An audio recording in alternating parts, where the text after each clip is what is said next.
السلام عليكم ورحمة الله وبركاته. إن الحمد لله نحمده ونستعينه ونستغفره ونعوذ بالله من شرور أنفسنا ومن سيئات أعمالنا. من يهده الله فلا مضل له ومن يضلل فلا هادي له.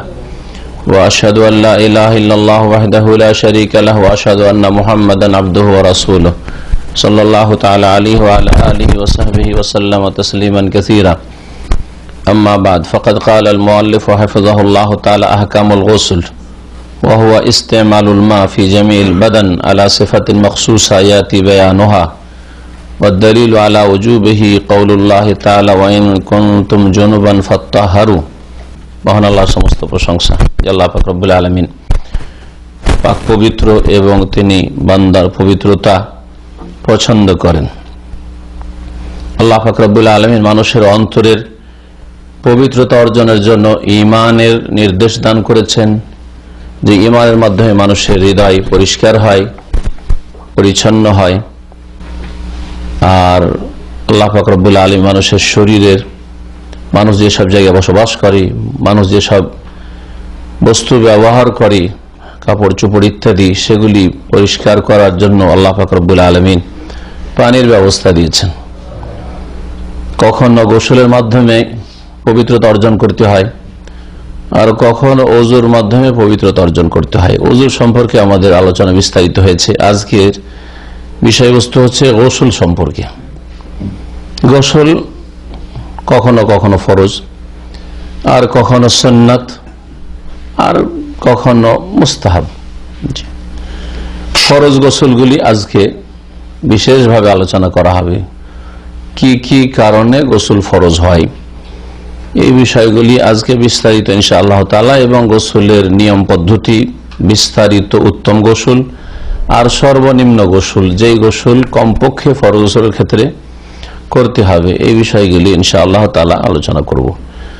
সুন্নাত গোসল, সুন্নাতে মুআক্কাদা, অনেকে ওয়াজিব পর্যন্ত বলেছেন, জুমার দিনের গোসল যেমন। মুস্তাহাব গোসল, গোসল করলে ভালো, না করলে কোনো অসুবিধা নেই, সেটা হচ্ছে প্রতিদিনের গোসল। শরীর ময়লা আবর্জনা লেগেছে, পরিষ্কার পরিচ্ছন্নতার গোসল, আমাদের বাংলা ভাষাভাষীদের ডেলি গোসল। হ্যাঁ, কোন জাতি পৃথিবীতে আমি জানি না যে ডেলি গোসল করে, বাঙালি জাতি ছাড়া, ঠিক না? এটা আমাদের ভালো গুণ, এটা আমাদের ভালো গুণ। সুবহানাল্লাহ, এমনও জাতি আছে যাদের সাথে ছাত্র জীবনে লেখাপড়া করেছি মদিনা ইউনিভার্সিটিতে, 120টা দেশের ছেলে ওখানে লেখাপড়া করে, মাসেও গোসল করে কিনা সন্দেহ। যদি গোসল ফরজ না হয় তো জুমার দিনও সুন্নত গোসলও ছেড়ে দেয়, মাসেও গোসল করে কিনা সন্দেহ। পাশে বসা মুশকিল, পাশে বসবাস তো আরো মুশকিল, বসাই যদি মুশকিল হয় তো বসবাস তো আরো মুশকিল, লম্বা সময়ের দরকার। হ্যাঁ, পাশ দিয়ে গুজরা অতিক্রম করা মুশকিল। জি, বাথরুম থেকে বেরিয়েছে, সে বাথরুমে ঢোকা মুশকিল। আল্লাহুল মুস্তাআন। তো আল্লাহ পাক তাদের সংশোধন করেন। তো এটা ভালো। যেসব খারাপ গুণ আমাদের আছে ওগুলো দূর করতে হবে, আমাদের খারাপ গুণও আছে, তাই না? তো ভালো গুণটা নিতে হবে আর খারাপ গুণ ছেড়ে দিতে হবে। অন্য অন্য জাতির যেসব ভালো গুণ রয়েছে সেগুলি আমাদের নিতে হবে। তো গোসল তাহলে 3 রকমের বললাম, তাই না? আহকামুল গোসল, লেখক বলছেন যে গোসলের বিধিবিধান। গোসলের সংজ্ঞা কি, গোসল কাকে বলে? বলছে ওয়াহুয়া ইস্তেমালুল মা ফি জামিইল বাদান আলা সিফাতিন মাখসুসা। গোসলের সংজ্ঞা হচ্ছে পানি ব্যবহার করা পুরো শরীরে, পুরো দেহে পানি ব্যবহার করা, আলা সিফাতিন মাখসুসা, বিশেষ পদ্ধতিতে, হ্যাঁ, বিশেষ তরিকায়, যার বর্ণনা আসছে। এই হচ্ছে তাহলে ইস্তেমালুল মা, পানি ব্যবহার করার মাধ্যমে গোসল হয়। পুরো শরীরে ব্যবহার করলে ওর নাম গোসল। আর বিশেষ পদ্ধতি, যে পদ্ধতিতে ইসলাম গোসল করতে বলেছে, সেটা হচ্ছে গোসল। গোসল যে কখনো কখনো ফরজ হয়, এর দলিল কি? দলিল আলা ওজুবিহি, গোসল ফরজ বা ওয়াজিব হওয়ার দলিল। আর ওয়াজিব আর ফরজ একই জিনিস, শব্দের শুধু পার্থক্য। জি, এটা হচ্ছে সঠিক মত। কাউলুল্লাহ তাআলা, মহান আল্লাহর বাণী, সূরা মায়েদার আয়াত নম্বর 6, লম্বা আয়াত, তার একটি অংশ হচ্ছে ওয়াইন কুনতুম জুনুবান ফাত্তাহারু, যদি তোমরা জুনবি থাকো, অর্থাৎ সহবাস করে থাকো, অথবা তোমাদের স্বপ্নদোষ হয়ে থাকে। সহবাস হয়ে থাকে যার ফলে গোসল ফরজ হয়, অথবা স্বপ্নদোষ হয়ে থাকে। এই দুটি ক্ষেত্রে এই জুনবি শব্দটি ব্যবহার হয়, জানাবা ইয়াজনেবু মানে দূর হয়ে যাওয়া। তো যেই ব্যক্তির ওপর স্বপ্নদোষ হওয়ার কারণে, বীর্যপাত হওয়ার কারণে, অথবা সহবাস, স্বামী স্ত্রী সহবাস, বীর্যপাত নাই হোক, স্বামী স্ত্রী সহবাসের কারণে গোসল ফরজ হয়, ওই ব্যক্তিকে জুনবি বলা হয়। আর এই যে অবস্থাটি তার তৈরি হয়েছে একে জানাবাত বলা হয়। হাদিসের ভাষায় কি বলা হয়েছে? জানাবাত। কোরআনের ভাষায় ওয়াইন কুনতুম জুনুবান, ওই ব্যক্তিকে বলা হয়েছে। জি, তোমরা যদি কি হও, অপবিত্র হও, মানে বড় অপবিত্রতা, সেটা কিসের মাধ্যমে? বীর্যপাতের মাধ্যমে। যেভাবে হোক না কেন, শুধু স্বপ্নদোষের সাথে খাস না, ইচ্ছা করে কেউ বীর্যপাত করলো, হ্যান্ডিং করে, কি বলছে, হস্তমৈথুন করে, সেটাও গোসল ফরজের কারণ। গুনার মাধ্যমে হইলো গোসল ফরজের কারণ। আর নেকির মাধ্যমে, স্বামী স্ত্রী সহবাস নেকির মাধ্যমে হইলো গোসল ফরজ হয়। আর অনিচ্ছাকৃত ঘুমের অবস্থায় যদি বীর্যপাত স্বপ্নদোষ হয়, সে তাতে গোসল ফরজ হয়। তো একে জুনবি কেন বলা হয়? জানাবে আজনে মানে দূর হয়ে যাওয়া। কি বললাম? দূর হয়ে যাওয়া। ভাষাবিদরা বলছেন বা ফোকাহারা বলছেন যে জুনবিকে জুনবি বা এই অবস্থাটিকে জানাবাত এই জন্য বলা হয় যে এই বীর্য আপন স্থল থেকে দূরে সরে যায়। বীর্য আপন স্থল থেকে কি হয়ে যায়? দূরে সরে যায়, মানে বেরিয়ে যায়, নির্গত হয়ে যায়। সেই জন্য যার ফলে যে গোসলটি ফরজ হয় বা যে অবস্থাটি মানুষের তৈরি হয় সেটা হচ্ছে জানাবাত, এবং ওই ব্যক্তি হচ্ছে জুনবি। তোমরা যখন অপবিত্র হবে বড়, ফাত্তাহারু, তখন কি করো? পবিত্রতা অর্জন করো। ফাতহারু বলেননি, ফাতহারু হলে শুধু পবিত্রতা অর্জন করো। আর ফাত্তাহারু, তাতাহারা মানে গোসলের মাধ্যমে তাহারাত অর্জন করা, তাহারাত অর্জন করা। এই জন্য তাতাহারা থেকে ফাত্তাহারু। ইত্তাহারা আসলে ছিল তাতাহারা। এসব শেখাগুলি আরবি সার্ফে আমাদের দেশের যে ছোট কিতাব একটি মুনসাহিব তাতে আছে, অন্যান্য সার্ফি কিতাবগুলিতে আছে। ফাত্তাহারু মানে গোসল করো, আর ফাতহারু মানে পাক হও। জি, পার্থক্য আছে। কোরআনে কারিমে যে হাইজের কথা বলা হয়েছে মহিলাদের, সেখানে আল্লাহ পাক কি বলেছেন দেখেন, ইয়াসআলুনাকা আনিল মাহিজ, লোকেরা হে নবী আপনাকে জিজ্ঞেস করে হাইজ সম্পর্কে বা হাইজের অবস্থা সম্পর্কে। হাইজের দুটি হাইজের অবস্থা হইতে পারে, আবার মাসদার মিমি হাইজের মাসআলা সম্পর্কে জিজ্ঞেস করে। কুল হুয়া আযান, তুমি বলে দাও তাদেরকে যে সেটা হচ্ছে ঘৃণিত বস্তু। ঘৃণিত বস্তু আযান বিভিন্ন, তার মধ্যে একটা হচ্ছে নোংরা বস্তু, ঘৃণিত বস্তু আযান। ফাতাজিলুন নিসা ফিল মাহিদ হাত্তা ইয়াতহুরনা, ফাতাজিলুন নিসা ফিল মাহিদ ওয়ালা তাকরাবনা হাত্তা, ফাতাজিলুন নিসা ফিল মাহিদ হাত্তা ইয়াতহুরনা ফাইদা তাতাহারনা ফাতুহুন্না মিন হাইসু আমারাকুমুল্লাহ। আল্লাহ পাক বলছেন, এখানে দুটো শব্দ ব্যবহার হয়েছে, ওই শব্দ দুটো দেখাতে চাইছি। আল্লাহ বলছেন যে ওয়ালা তাকরাবুহুন্না হাত্তা ইয়াতহুরনা, অতক্ষণ পর্যন্ত তোমরা কাছে যেও না তাদের, মানে সহবাস করিও না, মিলিত হইও না, যতক্ষণ পর্যন্ত তারা পাক পবিত্র না হয়ে যাবে। হাত্তা ইয়াতহুরনা, যতক্ষণ পাক পবিত্র না হবে।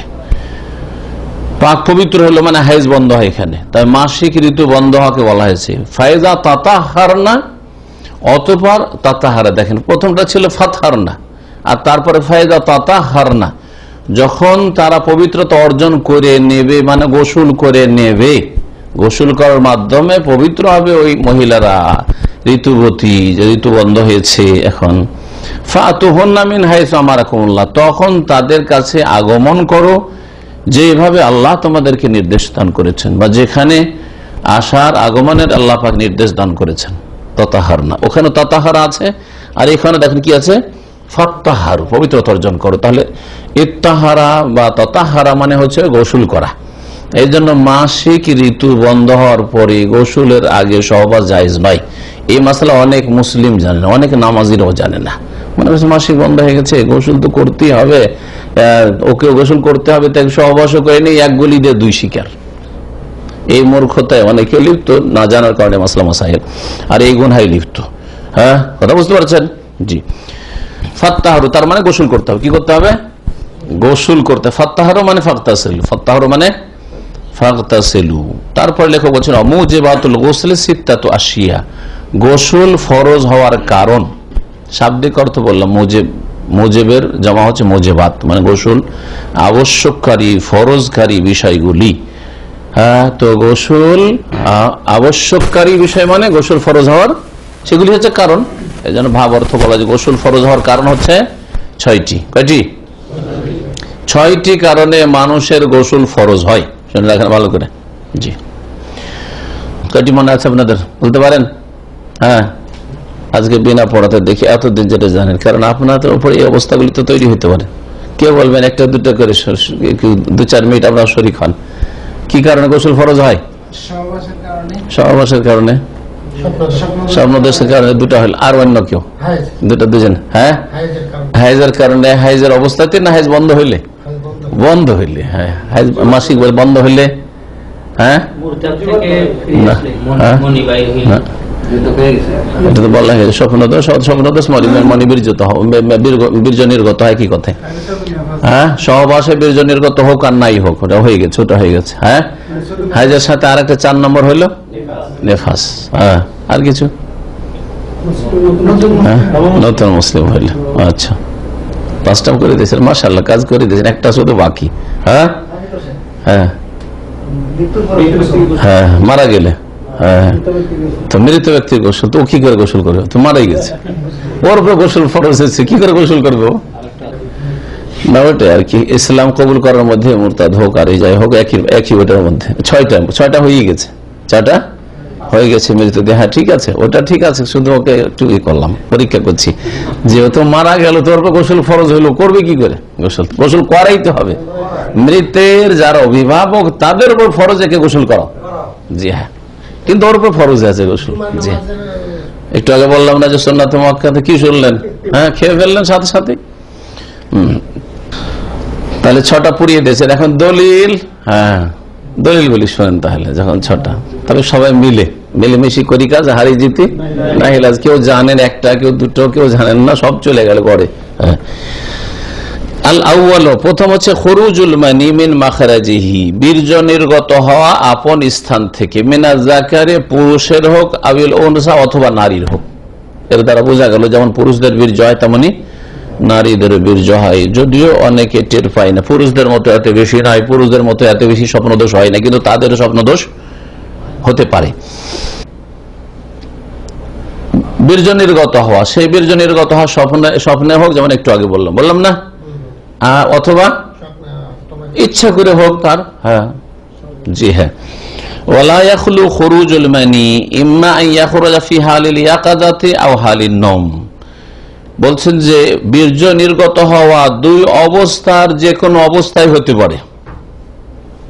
এক হচ্ছে ইম্মা ইয়াখরুজ ফি হালিল, জাগ্রত অবস্থায় নির্গত হইল। আর একটা হচ্ছে আও হালান নওম, অথবা ঘুমন্ত অবস্থায় নির্গত হইল। ফাইন খারাজা ফি হালিল ইয়াকাযাতি, জাগ্রত অবস্থায় যদি নির্গত হয় তাহলে একটি শর্ত আছে গোসল ফরজ হওয়ার জন্য। ভালো করে এইসব মাসলাগুলি আপনার খুঁটিনাটি জানতে হবে। শুধু বীর্য নির্গত হয়েছে আর গোসল ফরজ না, ওর একটা শর্ত আছে গোসল ফরজ হওয়ার জন্য। সেটা হচ্ছে কি, উশতুরিতা উজুদুল লাজ্জাতি বিখুরুজিহি, যখন বীর্য নির্গত হচ্ছে তখন যেন তাকে স্বাদ লাগা শর্ত। হ্যাঁ, তাকে মজা লাগে, মানে খুব ভালো লাগছে। বীর্য নির্গত হইতে কি হচ্ছে, মানে যৌন চাহিদা তার মধ্যে আছে। হ্যাঁ, কাম ভাব আছে। হ্যাঁ জি, এটা হচ্ছে লজ্জা, যে স্বাদ।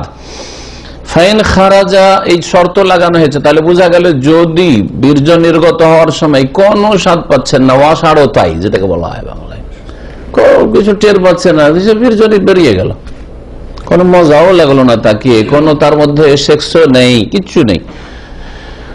ফাইন খারাজা বেদুন লাজ্জাতিন, বিনা স্বাদে যদি তার বীর্য নির্গত হয়, লাম ইউজিবিল গোসল, গোসল ফরজ করবে না, এতে গোসল ফরজ হবে না, কারণ এটা হচ্ছে ব্যাধির কারণে।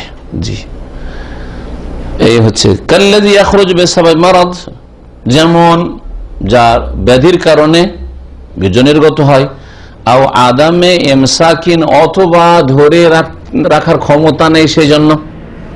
যে এটা একটা রোগ, ধারণ ক্ষমতা, যে বীর্যটা ধরে রাখবে ভিতরে আপন স্থলে না, বীর্য এমনিতে বেরিয়ে চলে আসে। যেমন অনেকের পেশাবের রোগ আছে, পেশাব ধরে রাখতে পারে, তার মূত্রথলিতে রাখতে পারছে না, যার ফলে ফোটা ফোটা পড়তে আছে, পেশা পড়তে আছে। ছোট বাচ্চা দেখেছি এরকম, দেখেছি আমরা গালে যে সবসময় পড়তে আছে, জি কাপড় বেঁধে রেখেছে, ঝুলতি আছে, সবসময় ফোটা ফোটা পড়তে আছে। আল্লাহ হেফাজত করে মুসলিমদের। তো এইরকম যদি বেরিয়ে যায় তাহলে গোসল ফরজ হবে না। জি, এই হচ্ছে শর্ত। এক কথায় জনচাহিদার সাথে বীর্যটা নির্গত, তাতেই স্বাদ পাবে।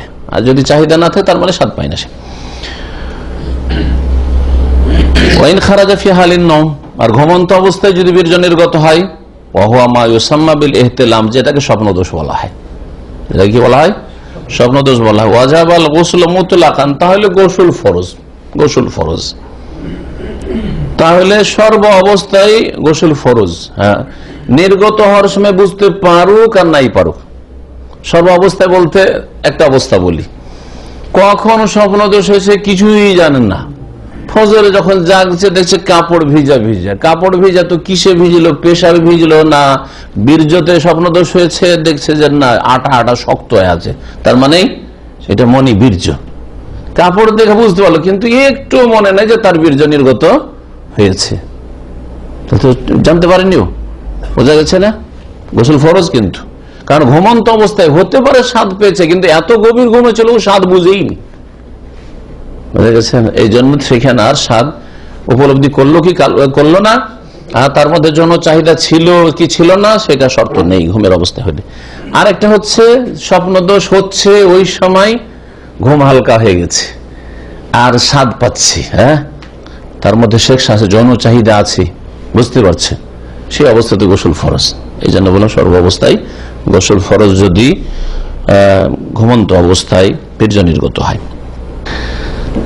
কেন এটা? লেফাকদে ইদরাকিহি, কারণ তার অনুভূতি হ্রাস পাওয়ার কারণে। ঘুমন্ত অবস্থার অনুভূতি নেই, চেতনা নেই। ফাকাদ লা ইয়াশউরু বিল লাযযাতি, হতে পারে যে তার স্বাদ এসেছে কিন্তু স্বাদ সে অনুভব করতে পারেনি ঘুমের কারণে। ওয়ান নাইমু ইযা ইস্তাইকাযা মিন নাওমিহি, আর ঘুমন্ত ব্যক্তি যখন তার ঘুম থেকে জেগে যাবে, ফাওয়াজাদা বালালান, তারপরে সে ভিজা পাবে কাপড় বা শরীর, ফালা ইয়াখলু মিন উমুর, তাহলে তার তিনটি অবস্থা হতে পারে। তার কয়টি অবস্থা হতে পারে? তিনটি অবস্থা হতে পারে। তিন অবস্থা শুনেন, তার এই মাসাইলগুলি আপনার খুঁজে জানতে হবে। আপনার এই তিনটি যে কোনো একটি অবস্থা হতে পারে, তো আপনি এটাকে গোসল ফরজ ধরবেন না। আল আমরুল আউয়াল, প্রথম অবস্থা হচ্ছে ইয়ালামা আন্নাহু মানি, নিশ্চিত যে এটা বীর্য। কি হয়েছিল? জানতে পারিনি যে আমার স্বপ্নদোষ হলো, বীর্যপাত হলো, কিন্তু যখন জাগছে দেখছে যে কাপড় কি আছে, ভিজা আছে বা শরীরে লেগে আছে কিছু, এই অবস্থায় দেখছে, তখন প্রথম অবস্থা হচ্ছে যে নিশ্চিত হতে পারলো যে এটা হচ্ছে বীর্য। ফায়াজিবু আলাইহিল গোসলু মুতলাকান, তখন তার ওপর গোসল ফরজ, সে স্বাদ পাক আর নাই পাক। হ্যাঁ জি। দ্বিতীয় অবস্থা হচ্ছে যখন সে নিশ্চিত জানতে পারবে যে ভিজে আছে কাপড় বা গায়ে কিছু লেগে আছে, কিন্তু এটা বীর্য নয়, নিশ্চিত হয় এটা মাজি আর না হলে পেশাব, এরকম কিছু, এটা আমার বীর্য নয়, বুঝতে পারছে। তাহলে যখন বুঝতে পারছে যে এটা বীর্য নাই, তার গোসল ফরজ হবে নাকি? ফালায়াজিবু আলাইহিল গোসল, তার গোসল ফরজ হবে না, নিশ্চিত যেহেতু যে বীর্য নয়। ওয়ালাকিন, কিন্তু লেগে যাচ্ছে, হ্যাঁ যতটুকু জায়গায় লেগেছে এই জায়গাগুলো ধুয়ে নিবে, শরীর হোক অথবা কাপড় হোক, কমপক্ষে অতটুকু ধুয়ে নিবে। ওয়ালাকিন ইউতাহিরু মা আসাবাহু, যেই জায়গাগুলিতে এই রস পৌঁছেছে, হ্যাঁ বা ভিজে আছে, সেই জায়গাগুলি কি করে নেবে? ধুয়ে নেবে, কাপড় হোক অথবা শরীর। তৃতীয় অবস্থা সন্দেহজনক অবস্থা, দ্বিধাগ্রস্ত, আইয়া সুকা ফিল আমরি, আরে ভিজা ভিজা হয়ে আছে, বীর্য না মজি না পেশাব, কিছু বুঝতে পারছি না। যারা শারীরিক দিক থেকে দুর্বল, হয়তো স্বাদ পায়, হ্যাঁ যৌন চাহিদা আছে, কিন্তু দুর্বলতার কারণে তাদের বীর্য খুব পাতলা হয়, গাঢ় থাকে না, যার ফলে যখন কাপড়ে রসে যায় তখন বোঝা যায় না, সব বেশি শক্ত হয়ে থাকে না। যদি শক্ত না থাকে তো কি করে বুঝবে যে পেশাব না মজি না মনি, কিছু বুঝতে পারছে না। তো যখন সন্দেহ হবে, সন্দেহের ভিত্তিতে গোসল ফরজ হবে না। ফালা ইয়াজিবু আলাইহিল গোসলু, তখনও গোসল ফরজ হবে না। আসল হচ্ছে যে একজন মুসলিম পাক, সন্দেহের ভিত্তিতে গোসল ফরজ হয় না। ওয়ালাকিন ইউতাহিরু মা আসাবা, এই অবস্থাতেও যেই জায়গাগুলিতে লেগে আছে সেই জায়গাগুলি কি করবে? ধুয়ে নেবে। কেউ যদি এহতিয়াত সতর্কতামূলক কি জানি কি হয়েছে, আমি গোসল করিনি, অসুবিধা নেই, কিন্তু তারপর গোসল ফরজ হয়নি, আল্লাহ পাক তাকে জিজ্ঞেস করবে না যে তুই কেন গোসল করিসনি, কারণ সে নিশ্চিত নয়। আসল হচ্ছে যাদের মুসলিম পাক হয়েছে আর পাক অবস্থায় শুয়েছে, সুতরাং তার স্বপ্ন দোষ হয়নি যতক্ষণ পর্যন্ত নিশ্চিত না হবে। প্রথম কারণ জানলাম, সেটা হচ্ছে গোসল ফরজ হওয়ার প্রথম কারণ কি? বীর্য নির্গত হওয়া। দ্বিতীয় কারণ হচ্ছে ইলাজুল হাসফাতে ফিল ফারজ, পুরুষ লিঙ্গের অগ্রভাগ প্রবেশ করা নারীর লজ্জা স্থানে, সেটা হালাল ভাবে হোক হারাম ভাবে হোক, প্রবেশ করলেই তাহলে এতটুকুই বাস। আল মুরাদ হাসফা মানে কি? হাসফা শব্দটি যেহেতু মুশকিল ব্যাখ্যা করে, রাসুল যাকাত পুরুষের যৌনাঙ্গের অগ্রভাগ। ওয়ালাউ লাম ইয়াহসুল ইনজালুন লিল ওয়াতি ওয়াল মাওতুয়া, যদিও বীর্যপাত না হয় পুরুষের এবং নারী, স্বামী স্ত্রী কারো বীর্যপাত হয়নি, তবু কি হয়ে যাবে? গোসল ফরজ হয়ে যাবে। নবী করিম সাল্লাল্লাহু আলাইহি ওয়াসাল্লামের এই মর্মে বেশ কিছু হাদিস রয়েছে, তার মধ্যে একটি হাদিস এখানে উল্লেখ করেছেন লেখক, হাদিস আয়েশা রাদিয়াল্লাহু আনহা। কারণ মা আয়েশা রাদিয়াল্লাহু তাআলা আনহা হাদিস বর্ণনা করেছেন নবী করিম সাল্লাল্লাহু আলাইহি ওয়াসাল্লাম থেকে, তিনি বলে ইযা কাদা বাইনা শুআবিহাল আরবা, এরকম আবু সাঈদ খুদরি রাদিয়াল্লাহু তাআলা থেকে বর্ণিত হাদিস রয়েছে, যখন কোন মানুষ তোমাদের বসবে চারটি অঙ্গের উপর, চারটি অঙ্গের উপর, চারটি অঙ্গ বলতে দুই হাত দুই পাকে বোঝানো হয়েছে, অর্থাৎ একটু ইঙ্গিত বলা হয়েছে সহবাস। সহবাস শব্দটি সরাসরি না বলে একটা ভদ্র ভাষা, শালীন ভাষা রাসূলুল্লাহ সাল্লাল্লাহু আলাইহি ওয়াসাল্লাম ব্যবহার করেছেন। সুম্মা মাসাল খেতানুল খেতান, তারপর স্পর্শ করবে পুরুষ লিঙ্গ স্ত্রী লিঙ্গকে। খেতান মানে হচ্ছে, এক হচ্ছে খেতান মানে খাতনা করা, কারণ খাতনাতে এই অগ্রভাগ কি করা হয়, অগ্রভাগের যে অতিরিক্ত চামড়া আছে সেটা কেটে ফেলা হয়, ওখান থেকে খেতান। কিন্তু এখানে খেতান মানে হচ্ছে পুরুষ লিঙ্গ এবং স্ত্রী লিঙ্গ। খেতান স্পর্শ করবে, শুধু স্পর্শ করলে না, স্পর্শ করেছে কিন্তু একটু প্রবেশ করেনি, গোসল ফরজ হবে না? হবে না। এখানে মাসা মানে দাখালা, তাহলে প্রবেশ করা।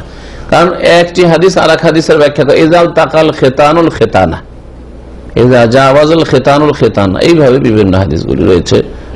যখন মিলিত হবে ফাকাদ ওয়াজাবাল গোসল, তখন কি হয়ে যাবে? গোসল ফরজ।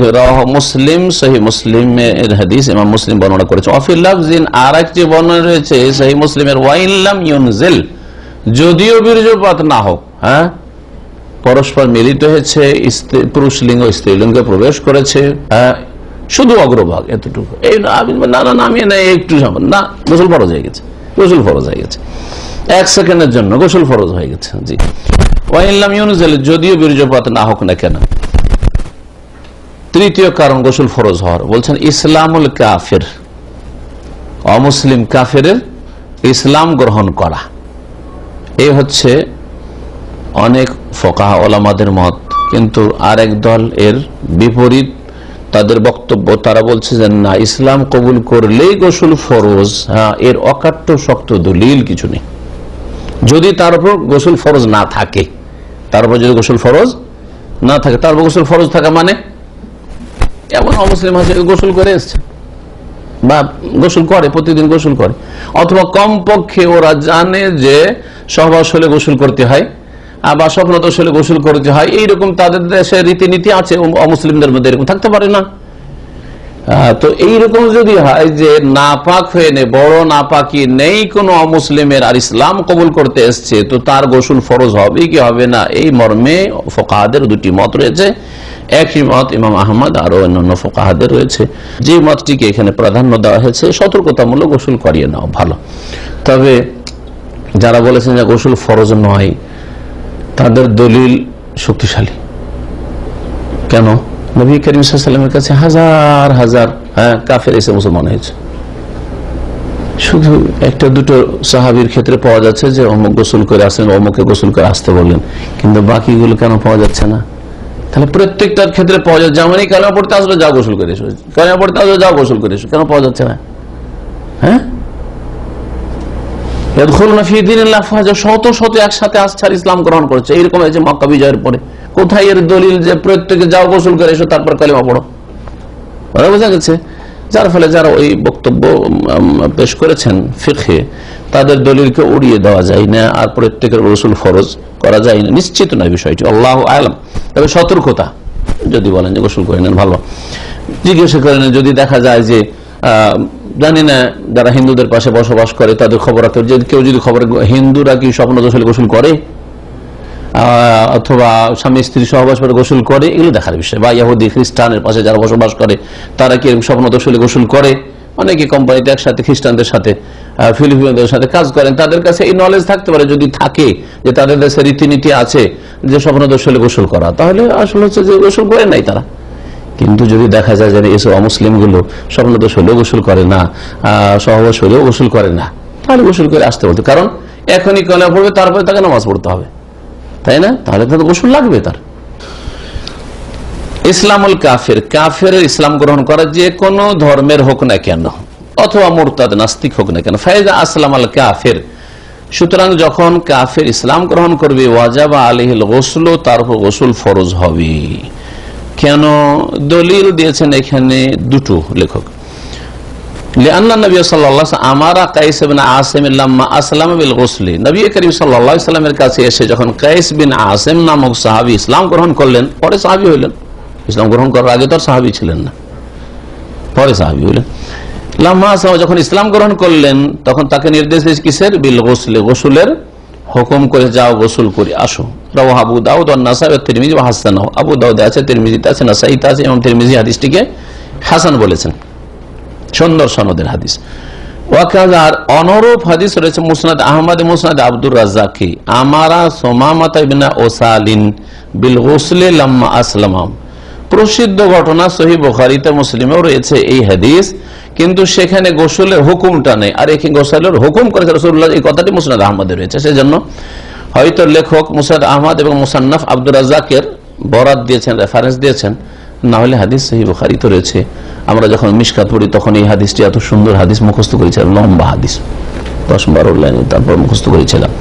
নবী করিম সাল্লাল্লাহু আলাইহি ওয়াসাল্লামের কাছে এই সুমামা বিন ওসাল ছিলেন নাজদ এলাকার একজন রাজা, শাসক, এবং সে ছিল রাসূলুল্লাহ সাল্লাল্লাহু আলাইহি ওয়াসাল্লামের কট্টর শত্রু ছিল।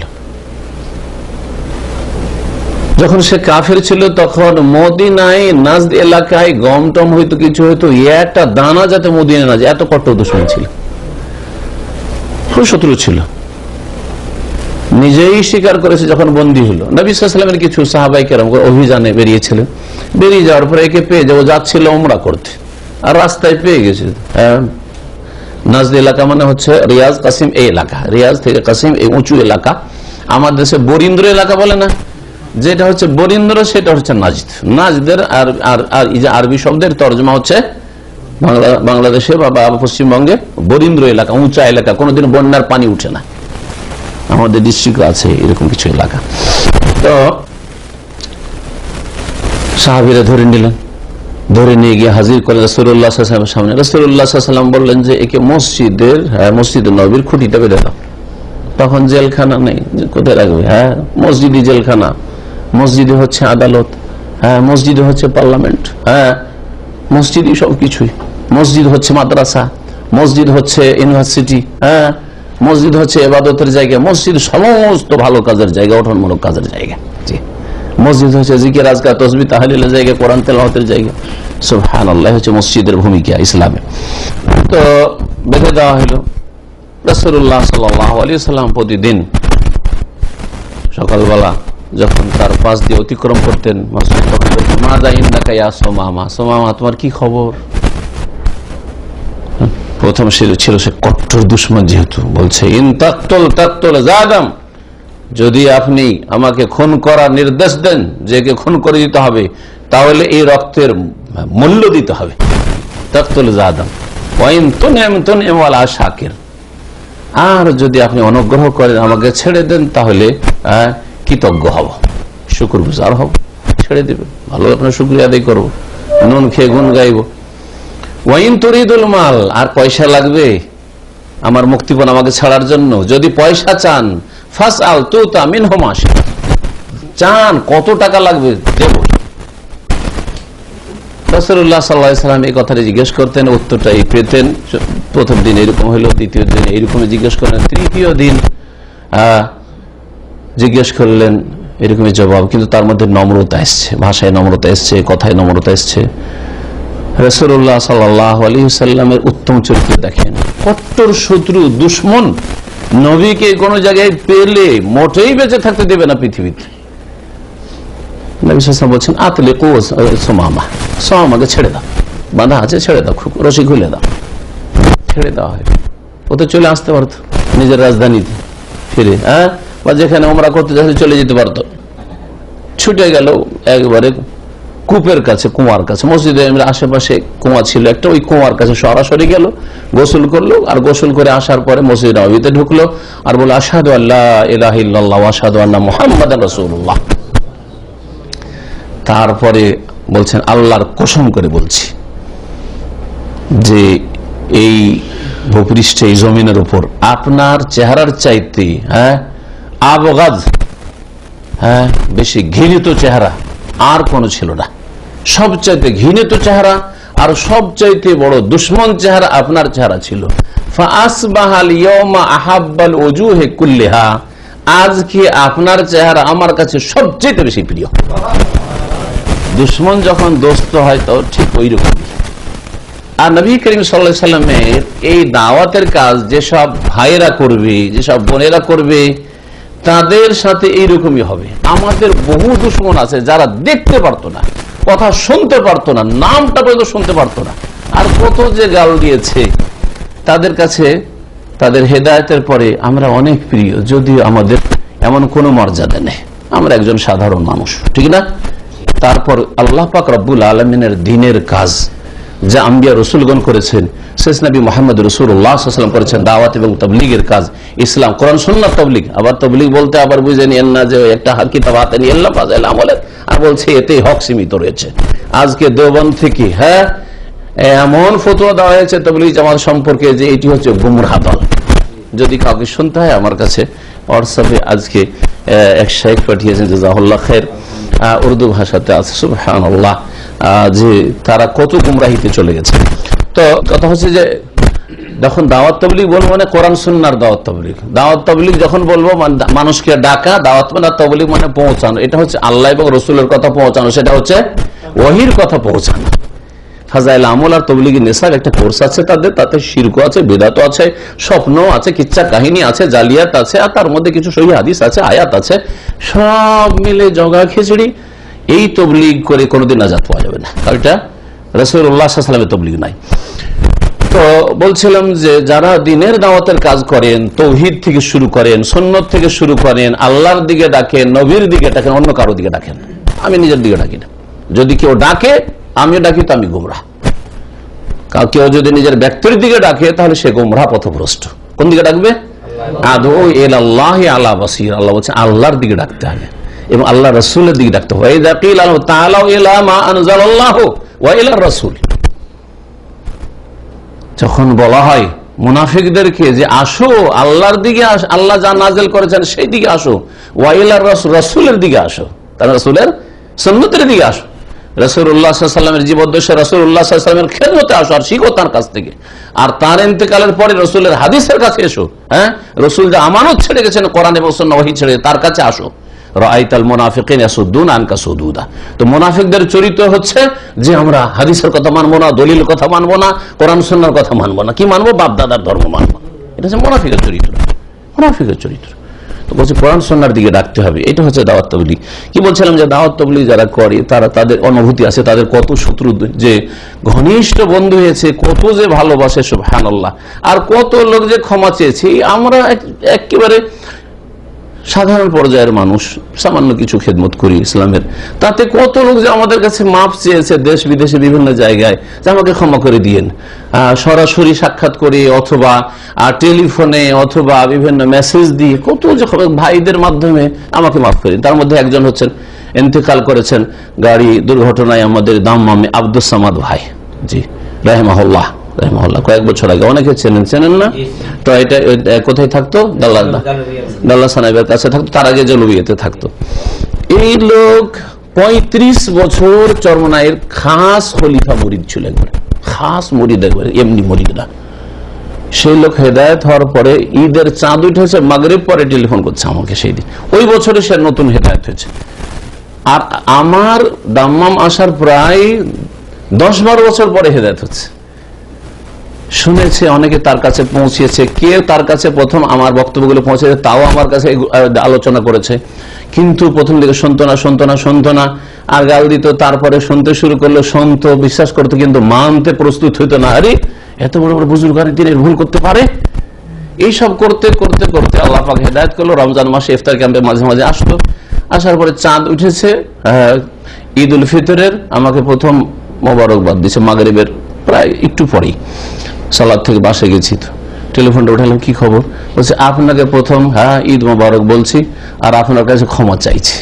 কি ব্যাপার? ঈদ মোবারক? বলছে কেন আপনাকে ঈদ মোবারক প্রথম দিলাম জানেন? কারণ আমি তো গুমরাহিতে ছিলাম, এখন বুঝতে পেরেছি, আপনার আলোচনা শোনার পর বুঝতে পেরেছি আমি গুমরাহিতে ছিলাম, 35 বছর ভুল পথে ছিলাম। 2 নম্বর কথা, ক্ষমা চাইছে। কিসের ক্ষমা? বলছে আপনাকে অনেক গাল দিয়েছি, ওই জন্য ক্ষমা চাইছি। আমি বললাম যে হেদায়েত হয়ে যায় তাকে অলরেডি মাফ করা আছে, এটা আম কথা, আমি বেঁচে থাকি আর নাই থাকি, জি হ্যাঁ, একদিন দুনিয়া থেকে চলে যাব।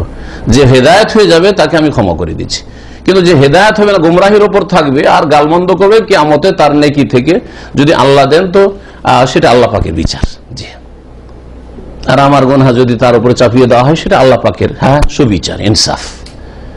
তাকে মাফ করবো এই কথা বলবো না, কিন্তু যেই ব্যক্তিকে আল্লাহ হেদায়েত করে দিয়েছে সে যতই গাল দিক না কেন আর যতই কিছু করুক না কেন, মাফ করে দিলাম ইনশাআল্লাহ তাআলা। তো নবী করিম সাল্লাল্লাহু আলাইহি ওয়াসাল্লাম কি করলেন? সুমামাকে ছেড়ে দিয়েছিলেন। সুমামা বলল যে আপনি এখন সবচেয়ে বেশি প্রিয় আমার কাছে, আর আপনার যখন সাহাবায়ে কেরাম আমাকে যখন বন্দী করে সেই সময় উমরা যাচ্ছিলাম, তো আমি উমরা যাব। 2 নম্বর কথা, আমি ঘোষণা করে দিলাম আজকে থেকে যে মক্কার, তখন মক্কা বিজয় হয়নি, মক্কায় একটা গম পৌঁছিতে দেব না। মক্কার লোক আপনার দুশ্মন, একটা দানা পর্যন্ত নাজির থেকে মক্কায় পৌঁছিতে দেব না, অনাহারে মরে যাক তারা। দেখছেন কোথা থেকে কি পরিবর্তন হচ্ছে। মুসলিমকে দেব না একটা দানা, এখন কাফেরকে দেব না একটা দানা। জি, এই ইমান, দ্রুত ইমান যখন মানুষের অন্তরে সত্যিকার বসে যায়, তখন সেই ইমানকে সারা দুনিয়ার কোন শক্তি না লোহা প্রয়োগ করে না স্বর্ণ প্রয়োগ করে।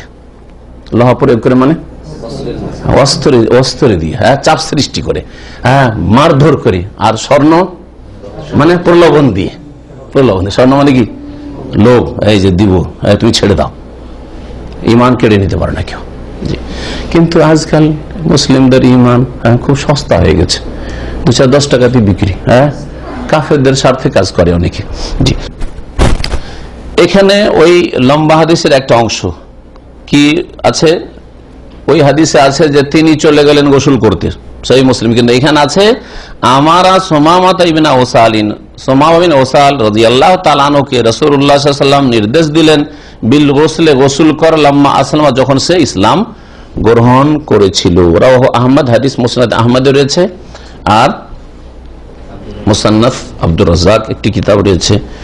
সানাআনী ইয়ামানের বড় মুহাদ্দিস ছিলেন, ইমাম বুখারীর ওস্তাদ ছিলেন। জি, অনেক বড় বড় ইমাম ছিলেন যাদের নাম কেউ জানে না।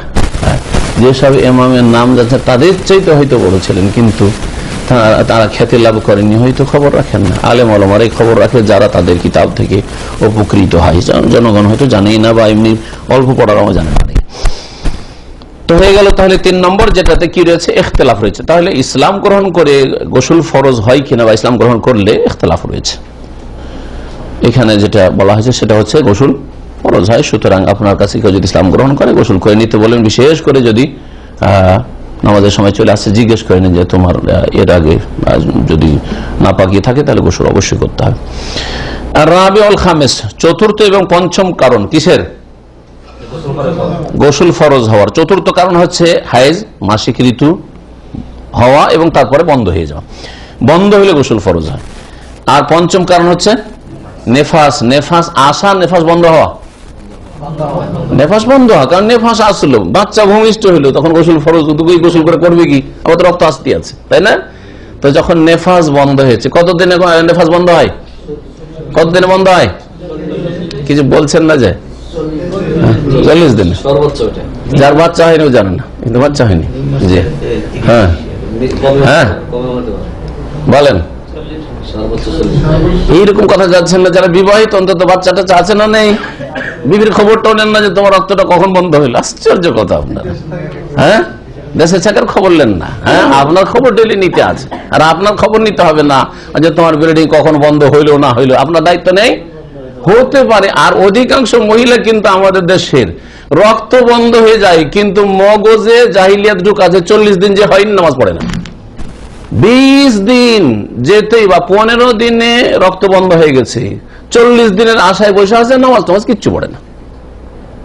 কুফরের অবস্থা এতদিন কাটছে ওর। যেমন তেমন কথা নয়। আপনি একজন স্বামী হিসাবে কিয়ামতে ফাঁসবেন, একজন মেয়ের বাপ হিসাবে ফাঁসবেন, হ্যাঁ, একজন মহিলার বড় ভাই হিসাবে ফাঁসবেন আপনি, হ্যাঁ, সমাজের একজন জ্ঞানগুণী মানুষ হিসাবে ফাঁসবেন আপনি, জানাবেন না? জি, আমরা আপনার যারা আপনার পরিবারের মেয়েরা আছে, যাদের বাচ্চা হচ্ছে, তাদেরকে জানাইতে হবে। যেভাবে জানো সরাসরি জানাতে পারেন, এমন স্ত্রীরা জানাতে পারবেন। আর যদি সরাসরি না জানাতে পারেন তো আপনার স্ত্রীর মাধ্যমে জানাবেন, এমন মহিলা যাদেরকে, অথবা যাকে দিয়ে জানাইতে পারেন ওইভাবে জানাবেন, ইত্যাদি। তো কথা হচ্ছে যে যখন নেফাসের রক্ত বন্ধ হবে তখন গোসল ফরজ হবে। নেফাসের রক্ত বন্ধ হওয়ার সর্বনিম্ন কোনো সময়সীমা নেই, একদিনও বন্ধ হইতে পারে। সর্বঊর্ধ্ব সময় হচ্ছে 40 দিন। দেখছেন যে রক্ত বন্ধই হচ্ছে না, বন্ধ হচ্ছে না, তো কতদিন নামাজ ফেরে থাকবে? কতদিন ছেড়ে থাকবে? 40 দিন। 40 দিন পরেও আরো চলছে রক্ত, তখন কি করবে? তখন ধরে নেবে যে এটা রোগের কারণে রক্ত আসছে, এটা আর নেফাস নয়। রোগের কারণে যে রক্ত আসে তার নাম হচ্ছে ইস্তিহাজা। ইস্তিহাজার বয়ান ইনশাআল্লাহ তাআলা সামনে সপ্তাহগুলিতে আসবে। তাহলে কি করতে হবে? এখন 40 দিন হয়ে গেছে, গোসল করে নেবে, আর তারপরে নামাজ শুরু করে দিবে। রোজা রাখতে পারে, রোজা শুরু করে দিবে, রমজান মাস যদি থাকে, এইভাবে চলবে। মনে হচ্ছে যে এই মশলাগুলি আপনাদেরই জানা নাই, তো আপনাদের বিবিরা এবার কি জানবে? মুশকিল আপনাদের। হ্যাঁ, বলতে গিয়ে 1-2 জন বলছেন, তারপর 40 দিন করছেন। হ্যাঁ, 1-2 জন শুধু বললেন যে যেদিন বন্ধ হবে, বাকি সব 8-10টা আওয়াজ এসে 40 দিন, আর বাকিগুলো বলছে কি বলতে বলে ফাঁসি বলবো না, তার জানা নেই, সুতরাং আন্দাজে বলবো না, ঠিক না? তাহলে কি অবস্থা চিন্তা করেন। অথচ আপনারা অধিকাংশ বিবাহিত। হাইজ নেফাসের রক্ত বন্ধ হইলে তাহলে দুটো হয়ে গেল কারণ, তাই না? লিকাউলিল্লাহ তাআলা, কারণ মহান আল্লাহ ইরশাদ করে ফাইদা তাতাহারনা, যে আয়াতের শুরুতে পাঠ করছিলাম হাইজ সম্পর্কে। আর হাইজ আর নেফাসের একই হুকুম। হাইজের রক্ত বন্ধ হইলে যেমন গোসল ফরজ হয়, তেমনি নেফাস, বাচ্চা ভূমিষ্ঠ হওয়ার পরে যে রক্ত আসে, সেই রক্ত বন্ধ হইলেও গোসল ফরজ হয়। ফাইদা তাতাহারনা, অতঃপর যখন তারা পবিত্রতা অর্জন করে নেবে, পবিত্র হয়ে যাবে না, পবিত্রতা অর্জন করে নেবে, তার মানে গোসল করে নেবে। ইগতাসালনা ইয়ানি আল হাইয়াজ, ঋতুবতী মহিলারা, ইয়াতাতাহারনা বিল ইগতিসালি বাদা ইনতিহাইল হাইজ, মাসিক ঋতু শেষ হওয়ার পরে গোসল করার মাধ্যমে যখন পবিত্রতা অর্জন করে নেবে। এই ছিল আয়াত। আয়াতে গোসল শব্দ নেই, তাতাহর রয়েছে। ওর ব্যাখ্যা কি তা শোনেন, হাদিসে আছে। কারণ কোরআনের ব্যাখ্যা হচ্ছে, তাফসীর হচ্ছে রাসূলুল্লাহ সাল্লাল্লাহু আলাইহি ওয়াসাল্লামের হাদিস। ওয়ালেমা রাওয়াতু আয়েশা রাদিয়াল্লাহু আনহা, কারণ আয়েশা রাদিয়াল্লাহু তাআলা আনহাও বর্ণনা করেছেন যে নবী করিম সাল্লাল্লাহু আলাইহি ওয়াসাল্লাম বলেছিলেন তাকে, ফাইজা আকবালাতিল হাইজাতু ফাদাইস সালাত। নবী করিম সাল্লাল্লাহু আলাইহি ওয়াসাল্লাম ওই সব মহিলাদেরকে, সাহাবিয়াদেরকে ফতোয়া দিয়েছিলেন, বলেছিলেন যে সব মহিলাদের খুব বেশি বেশি পরিমাণ রক্ত আসতো, মানে মাসিক ঋতুর সাথে রক্ত আরো আসতেই আছে। হ্যাঁ, সাধারণত 6 দিন 7 দিন হয় না, 10 দিন 15 দিন 20 দিন 25 দিন, গোটা মাস ধরে রক্ত থাকছে, যাদের ইস্তেহাজা হয়তো। এই ধরনের বেশ কিছু কয়েকজন সাহাবিয়াত মহিলারা ছিলেন, যাদের হয়তো তাদের মধ্যে কোন এক মহিলাকে ফতোয়া দিয়েছিলেন, আর একাধিকবার তাকে জিজ্ঞেস করা হয়েছে মহিলাদের পক্ষ থেকে। ফাইদা আকবালাতিল হাইজাতু ফাদাইস সালাত, যখন মাসিক ঋতু আসবে তখন তুমি কি করো? সালাত, নামাজ ছেড়ে দাও। নামাজ কি করতে হবে? ছেড়ে দিতে হবে। মাফ না কাজা করতে হবে? মাফ না কাজা করতে হবে? মাফ। মাশাআল্লাহ। ফাইজ আর রোজা, রোজা মাফ না কাজা করতে হবে? কাজা করতে হবে। ফাইজা আদবারাত, আর যখন হাইজ কি হয়ে যাবে? শেষ হয়ে যাবে। আকবালাত মানে আসবে, আর আদবারাত মানে শেষ হয়ে যাবে, চলে যাবে, মানে শেষ হয়ে যাবে। ফাগতাসিলি, তখন কি করো? গোসল করো। ওয়াসাল্লি, আর সালাত পড়ো, নামাজ পড়ো। রাহুল বুখারী, হাদিস সহিহ বুখারীতে রয়েছে, অন্যান্য হাদিসের কিতাবে রয়েছে। 6 নম্বর কারণ হচ্ছে আল মৌতু, মৃত্যু। মানুষ মারা গেলে কি হয়? ওই মৃত ব্যক্তি মাইয়িতের উপর গোসল ফরজ হয়, এবং এই গোসল করাবে মৃতের যারা অভিভাবক, দেখাশোনা করছে বাড়ির লোকেরা। এই হাদিস উম্মে আতিয়া দলিল নবী সাল্লাল্লাহু আলাইহি সাল্লামের সাহাবিয়া উম্মে আতিয়া রাদিয়াল্লাহু তাআলা আনহা, যিনি সাহাবী মহিলাদের মধ্যে মদিনায় মাইয়িত মহিলা মাইয়িতদেরকে গোসল দেওয়ায় পারদর্শী ছিলেন। তিনি গোসল দিতেন সাধারণত, অন্যান্যরা সহযোগিতা থাকতো, কিন্তু এই সাহাবিয়া রাদিয়াল্লাহু আনহা এই সাবজেক্টের স্পেশালিস্ট ছিলেন। উম্মে আতিয়ার হাদিস এই মর্মে রয়েছে বিস্তারিত বিভিন্ন হাদিসের কিতাবে। লম্বা হাদিসের একটা অংশ, ফিহি কওলুহু সাল্লাল্লাহু আলাইহি ওয়াসাল্লাম, নবী করিম সাল্লাল্লাহু আলাইহি ওয়াসাল্লাম বলেছিলেন, লিল্লাতি গাসসালনা ইবনাতাহু, নবী সাল্লাল্লাহু আলাইহি ওয়াসাল্লামের মেয়ের ইন্তেকাল হয়। নবী সাল্লাল্লাহু আলাইহি ওয়াসাল্লাম জীবদ্দশায় কয় মেয়ের ইন্তেকাল হয়েছে? 3। কি কি? বড় মেয়ের নাম কি? জাইনাব রাদিয়াল্লাহু আনহা। জাইনাব, জয়নব বলবেন না দেশি ভাষায়, জাইনাব। আর রোকাইয়া, আর উম্মে কুলসুম। জি, রোকাইয়া মেজো, অনেকে গোলমা, রোকাইয়া হচ্ছে মেজো। আর উম্মে কুলসুম হচ্ছে সেজো 3 নম্বর। উম্মে কুলসুমের পরবর্তীকালে ইন্তেকাল হয়। রোকাইয়া উম্মে কুলসুমকে পরপর এই দুইজনকে ওসমান রাদিয়াল্লাহু তাআলা আনহুর সাথে বিবাহ দিয়েছেন রাসূলুল্লাহ সাল্লাল্লাহু আলাইহি ওয়াসাল্লাম। তার কত প্রিয় জামাই ছিল। আমি আপনি যদি জামাইয়ের মধ্যে সামান্য দোষ থাকে তো দ্বিতীয় মেয়ে দেব না, ঠিক না? বুঝতে পারছেন না? তাই নবী করিম সাল্লাল্লাহু আলাইহি ওয়াসাল্লাম ওসমান রাদিয়াল্লাহু তাআলা 2 মেয়ে দিচ্ছেন পরপর, নবী দিচ্ছেন সাইয়্যিদুল মুরসালিন। তাহলে যেমন তেমন লোক ছিলেন উসমান। আর সেই উসমানকে রাফেজি শিয়ারা সবচেয়ে বড় ইসলামের দুশমন বলে। তাহলে এই শিয়া ইরানিরা কোথায় আছে, কোন ইসলামে আছে চিন্তা করেন আপনি। যাদের সম্পর্কে এক শ্রেণীর বেকুফরা আমাদের দেশে, যারা রাজনীতি করে ধর্মের নামে, তারা বিভ্রান্তির শিকার। ইরানে ইসলামী আন্দোলন জাহেল সব মূর্খরা, ইসলাম কিছুই বুঝে না, ইসলামী আন্দোলন। ইরান আমাদের জন্য আদর্শ, ইরানের নারীরা আমাদের জন্য আদর্শ, আমাদেরকে ওইভাবে রাস্তায় বের হতে হবে। জেহালাত সব বক্তাদের, মূর্খতা ছাড়া আর কিছু নেই। আল্লাহ পাক এদের যারা বেঁচে আছে তাদেরকে হেদায়েত দান করেন, আর যারা মরে গেছে আল্লাহ পাক ভালো জানেন তাদের সাথে কি হবে, গুমরাহি। কারণ কেউ যদি ইসলামের দুশমন এই মুনাফিকদেরকে মুসলিম মনে করে, তাহলে তার ইসলামই থাকবে কিনা আল্লাহ পাক ভালো জানেন। আসলে থাকবে না ইসলাম, কিন্তু আমি একটু হালকা করে বললাম। জি হ্যাঁ, কেউ যদি কাফেরকে বা মুনাফিককে মুসলিম বলে বা আদর্শ বলে, তাহলে তাদের ইসলাম থাকবে না, তাদের ইসলাম নষ্ট হয়ে যাবে। যেমন তোর কথা নয় যে সাহাবায়ে কেরামের দুশমনকে আপনি বলবেন যে তারা আমাদের জন্য আদর্শ, আর সেখানে ইসলামী বিপ্লব এসছে। আউযুবিল্লাহ, জাহালতের শেষ, অজ্ঞতার শেষ আছে। জি হ্যাঁ, ইমাম, ইসলামের দুশমনগুলি ইমাম, মুনাফিকদের ইমাম, ঠিক আছে।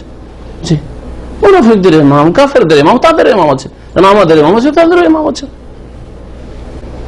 তো বলছেন যে নবী সাল্লাল্লাহু আলাইহি ওয়াসাল্লাম বলেছেন ওই মহিলাদেরকে যারা নবী সাল্লাল্লাহু আলাইহি ওয়াসাল্লাম মেয়েকে গোসল দিয়েছিল, তার মধ্যে উম্মে আতিয়া ছিলেন আর তার সঙ্গী সাথীরা ছিলেন মহিলারা, ইরসালনাহা সালাসান আও খামসান, আমার মেয়েকে গোসল দিও 3 বার করে অথবা 5 বার করে, মানে যখন শরীরে পানি দেবে তখন কমপক্ষে 3 বার অথবা 5 বার করে। 3 বারে যদি হয়ে যায় পরিষ্কার পরিচ্ছন্ন হয়ে যায়, তাহলে 5 বারের প্রয়োজন নেই। আর 3 বারে যদি না হয় তো জোড়া না করে বেজোড় করলে বেশি উত্তম।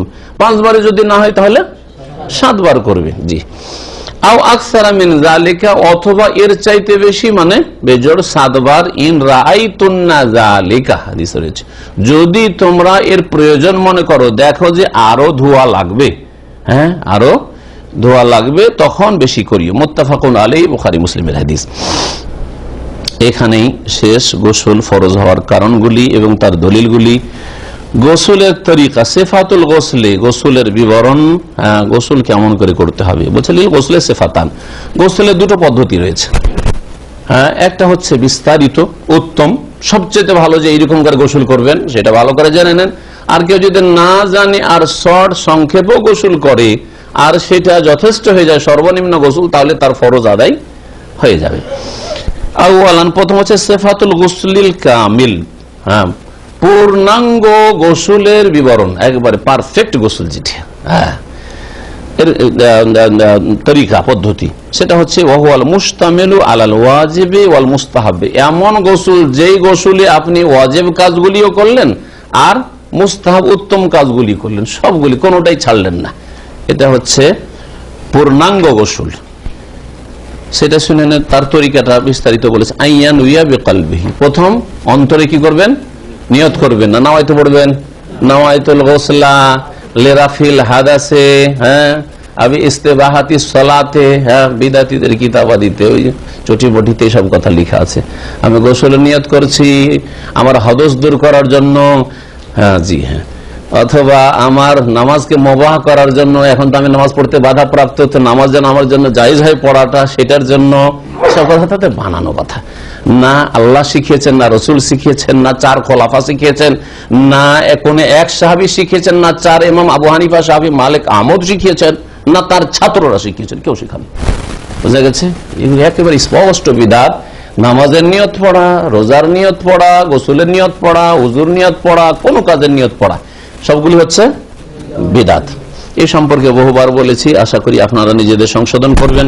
আর না হইলে এই বিদআত করলে আমল কবুল হবে না। ভালো করে শুনে রাখেন, গোসলই কবুল হবে না, কারণ বিদআত করলে আমল কবুল হয় না। নবী কারীম সাল্লাল্লাহু আলাইহি ওয়াসাল্লাম হাদিস রয়েছে। প্রথম নিয়ত করবেন অন্তরে, আর আসলে নিয়তের স্থলই হচ্ছে অন্তর, নিয়তের জায়গা হচ্ছে অন্তর। মানুষ মনে মনে নিয়ত করে, ঠিক না ভাই? আমার মনে একটা নিয়ত আছে, অনেকে বলেন না আপনারা, কি ভাই নিয়ত আছে একটু বলেন না, বলেছেন? তখন ওই ব্যক্তি বলে যে হ্যাঁ বলেন কি নিয়ত আছে। নিয়ত আছে যে আপনাকে একদিন দাওয়াত করব, করেছেন যে নাওয়াইতু, হ্যাঁ, আন আদুকা লিত্ত আমে, হ্যাঁ, নিয়ত করছি যে আপনাকে ডাকবো, হ্যাঁ, খেতে বালিল আকলে, খাবারের জন্য, এরকম বলেছে নাকি? হ্যাঁ, নিয়ত মনে মনে আছে যে ভাইকে আমার দাওয়াত করবে একদিন, মনের কথাটা ব্যক্ত করে, এটা হচ্ছে নিয়ত, এটা হচ্ছে সংকল্প। জি, নিয়ত মানে সংকল্প। সুম্মা ইউসাম্মি, তারপর কি বলবেন? বিসমিল্লাহ বলবেন। উত্তম গোসল। ওয়াগসিলু ইয়াদাইহি সালাসান, তারপরে 2 হাত কবজি পর্যন্ত ধুইবেন 3 বার করে। ওয়াগসিলু ফারজাহু, আর তারপরে লজ্জা স্থান ধৌত করবেন। কি করবেন? লজ্জা স্থান ধৌত করবেন। পানিতে যদি হাত ডুবাইতে হয়, এর আগে মনে আলোচনা করে এসছে, তাহলে কি করতে হবে? আগে ধুয়ে নিতে হবে, কারণ রাত্রে শুয়েছিলেন বা দীর্ঘক্ষণ দিনেই হলে শুয়েছিলেন, জানি কি কোথায় গেছে না গেছে। লজ্জা স্থান ধৌত করবেন। পরিষ্কার করতে চান, আজকাল সাবানের যুগে সাবান দিতে চান, যা করবেন তা করবেন, ওযুর আগে কিন্তু লজ্জা স্থান পরিষ্কার করে নেবেন। সুম্মা ইয়াতাওয়াদ্দা ওযুআন কামিলা, তারপর পূর্ণাঙ্গ ওযু করবেন। পূর্ণাঙ্গ ওযু করে মা গাসলে রিজলাইহি, 2 পা সহ ধুয়ে নেবেন। এটা একটা তরিকা, এটা হাদিসের কিছু কিছু হাদিসে রয়েছে। আর কিছু হাদিসে রয়েছে যে ওযুর সবগুলি কাজ করে নেন, শুধু কোনটা বাকি রাখবেন? পা ধোয়াটা বাকি। ওয়াহয়ানান ইউআখিরু গাসলা রিজলাইনি ফি আখিরিল গুসলি, আর কখনো কখনো পিছিয়ে দেবে 2 পা ধোয়াকে গোসলের শেষ পর্যন্ত। গোসল করা ফিনিশ যখন হলো তখন পা দুটো ধুয়ে, বিশেষ করে যখন আপনি মাটিতে, যেখানে পানি গোসল করার পরে পানি জমে যাবে, মাটিতে আপনি কাঁচা মাটিতে অথবা বালিতে গোসল করছেন, ধুলো বালি লেগে যাবে বা কাদা মাটি লেগে যাবে পায়ে, পানিটা জমে যাবে, আবার ওই পানিতে পা ডুবে যাবে, তাহলে পা ধোয়ার কোনো যুক্তি নেই আগে। সেই জন্য শেষখানে পা ধুয়ে উঠে যাবেন গোসল করার পরে। কিন্তু ধরেন পাকা জায়গায়, আজকাল অধিকাংশ লোক পাকা জায়গায় গোসল করছেন, পাকা জায়গায় বাঁধা আছে জায়গা, সেখানে পানি নেই, কাদা নেই, কিচ্ছু নেই, তাহলে ওই রকম জায়গায় গোসল করলে পুরো উজু করে নিলেন। আর তারপরে যদি মনে করেন যে নবী সাল্লাল্লাহু আলাইহি ওয়াসাল্লাম 2 রকম করেছে, সুতরাং কখনো এইরকম করবো কখনো এরকম করবো, এটা সবচেয়ে ভালো, সবচেয়ে ভালো। এর মাধ্যমে কিন্তু আপনার উজু হয়ে গেল। এই জন্য অনেকে জিজ্ঞাসা করেন যে গোসল করার পরে আবার উজু করা লাগবে কি না, এর উত্তরটা আজকে ভালো করে শিখে নেন। কি শিখলেন? যে উজু যদি আগে, গোসলের আগে করে থাকেন পূর্ণ উজু, অথবা উজুর সবগুলি কাজ করেছেন, পা ধোয়াটা বাকি ছিল, তারপরে গোসল টুসুল করে পাটা ধুইলেন, তাহলে উজু আপনার কি হয়েছে? হয়ে গেছে। কিন্তু উজু করার পরে যদি লজ্জা স্থানে হাত দেন, সরাসরি স্পর্শ করেন, তাহলে উজু নষ্ট হয়ে গেছে। শুধু শুধু গোসল করলেন, গায়ে পানি ঢেলে দিলেন, উজু টুজু করলেন না, আর বললেন যে আমার উজু হয়ে যাবে, এই দিয়ে নামাজ পড়া যাবে কিনা? নামাজ পড়া যাবে না। কারণ এতে তরতিব আপনার ঠিক থাকলো না। আপনি উজু যে ভিন্ন আরেকটি ইবাদত, সেই ইবাদত আপনি করেন, শুরুতেও করেননি আর শেষেও করেননি গোসলের। সুতরাং এই শুধু গোসল দিয়ে নামাজ পড়া ঠিক হবে না, যদিও এই বিষয়ে ফুকাহাদের দ্বিমত রয়েছে, ইখতিলাফ রয়েছে। যেটা ঠিক মনে করি সেটাকে বললাম। সুম্মা ইয়াহসিল মা আলা রাসি সালাসা মাররাত, তারপরে যেহেতু গোসল শুরু করছেন, মাথায় 3 বার পানি নেবেন, এরকম করে তখনকার যুগে তার পানি ছিল না, বা লেখকও বলছেন অল্প পানি ব্যবহার করে, এই পানি ঢেলেই চলে যাচ্ছেন বা ঝর্ণার নিচে দাঁড়িয়ে গেছেন, না, পানি নেন, এতটা পানি নেই, 3 বার করে দেন, 3 বার করে দিলে, অথবা মগে আজকাল উঠাচ্ছেন, তাই না, মগে বাটিতে যা কিছু উঠান 3 বার করে উঠান, হ্যাঁ, মাথায় দেন। ইয়ারউই উসুল আশআরিহি, চুলের যে জড়গুলি রয়েছে, হ্যাঁ হ্যাঁ, সেগুলিতে কি করবে, হ্যাঁ, পানি পৌঁছাবে, হ্যাঁ, রসিয়ে দেবে সেগুলিতে পানি একবারে চুলে যে লোমকূপ যেটাকে বলা হয়, কি বলা হয়, লোম যে জায়গাগুলোতে গজিয়েছে এগুলোকে শুদ্ধ ভালো বাংলাতে কি বলা হয়, লোমকূপ। ওই লোমকূপ গুলোতে একবারে লোমের যে শিকড় জড় রয়েছে ওইখানে পানিটা আপনার পৌঁছে দিতে হবে, পানি পৌঁছে দিতে হবে।